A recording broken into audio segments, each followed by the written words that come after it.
భరణి నక్షత్రంలో పుట్టిన వ్యక్తులకు 1, 2, 3, 4 పాదములలో ఏ పాదంలో పుట్టినప్పటికీ కూడా వారికి కొన్ని రుగ్మతలు రావడానికి అంటే అనారోగ్య సమస్యలు కలగడానికి అవకాశం ఉంటుంది. పాదాల వారీగా ఏ పాదంలో పుట్టిన వారికి ఎటువంటి అనారోగ్య సమస్యలు రావడానికి అవకాశం ఉంటుంది అనే విషయం తెలుసుకుందాము. ఇక్కడ అనారోగ్య సమస్యలు చెప్పడం జరుగుతున్నప్పటికీ కూడా ఇది దీర్ఘకాలికంగా మీకు ఇబ్బంది కలిగిస్తుంటే మాత్రమే మీరు దానిని చాలా జాగ్రత్తగా డాక్టర్ వారిని సంప్రదించి తగు వైద్యము చేపించుకోవాల్సిన అవసరం ఉంటుంది. దానికి తోడు జాతకము కూడా చూపించుకోవాల్సిన అవసరం ఉంటుంది. భరణి నక్షత్రము మొదటి పాదంలో పుట్టిన వారికి నేత్ర వ్యాధులు కలుగుతాయి. కంటి మీద గాయాలు అధికంగా ఉంటాయి. కురుపులు రావడానికి అవకాశం ఉంటుంది. జలుబు అంటే పడిశం అంటాము కదా! అది రావడానికి అవకాశం ఉంటుంది. కంట్లో శుక్లాలు ఏర్పడతాయి. అంటే కంటి వ్యాధులు అన్నప్పటికీ కూడా శుక్లాలు వేరుగా చెప్పడం జరుగుతుంది. ప్రథమ పాదం వారికి ఇటువంటి అనారోగ్య సమస్యలు రావడానికి ఎక్కువగా అవకాశం ఉంటుంది. ఇవి దీర్ఘకాలికంగా మిమ్మల్ని ఇబ్బంది పెడుతున్నాయంటే తగు జాగ్రత్తలు తీసుకోవడము ఉత్తమము.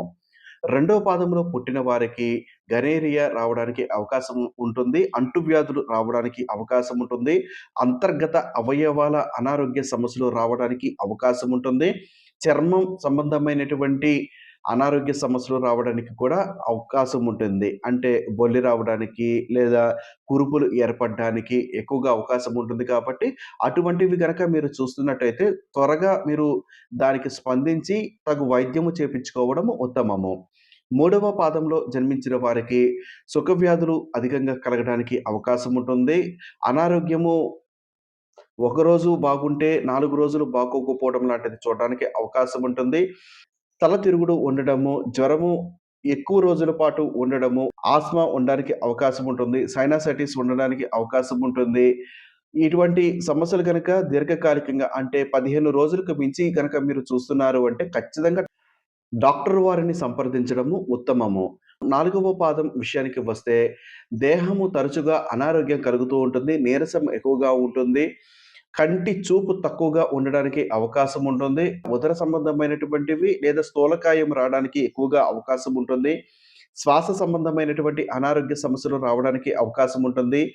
జలుబు, దగ్గు వంటివి తరచుగా రావడానికి అవకాశం ఉంటుంది. తల మీద, నుదిటి మీద గాయాలు ఏర్పడడానికి అవకాశం ఉంటుంది. శీతాకాలంలో జ్వరము రావడానికి అవకాశం ఉంటుంది. మూత్రపిండ సంబంధ వ్యాధులు ఎక్కువగా ఉంటాయి. టాన్సిల్స్ ఎక్కువగా ఉంటుంది. స్త్రీల విషయంలో ఋతు సంబంధమైనటువంటి దోషాలు ఏర్పడడానికి అవకాశం ఉంటుంది.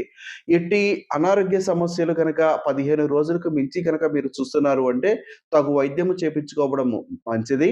ఇవి మీ జీవితంలో ప్రస్తుతము రాకపోయినప్పటికీ కూడా అంటే ఒక్కొక్కరికి 30 సంవత్సరాలలో, 45 సంవత్సరాలలో లేదా 50 సంవత్సరాల్లో కొందరికి 22, 23 సంవత్సరాలలో ఇలా వారి యొక్క జాతకము ప్రకారము కొన్ని సంవత్సరాలలో ఇటువంటి రుగ్మతలు రావడానికి అవకాశం ఉంటుంది. అంటే అనారోగ్య సమస్యలు రావడానికి అవకాశం ఉంటుంది. ఏ రోగము ఎప్పుడు వచ్చినప్పటికీ కూడా ఒక రోజు, 2 రోజులు, 3 రోజులు ఉండి తగ్గిపోతే ఎటువంటి సమస్య ఉండదు. ఎక్కువ రోజులు గనుక ఉంటే తగు జాగ్రత్తగా ఖచ్చితంగా తీసుకోండి. ఇటు వైద్యము చేపిస్తూ, ఇటు జాతకము కూడా చూపించుకుంటే ఫలితము ఎక్కువగా ఉండడానికి అవకాశం ఉంటుంది.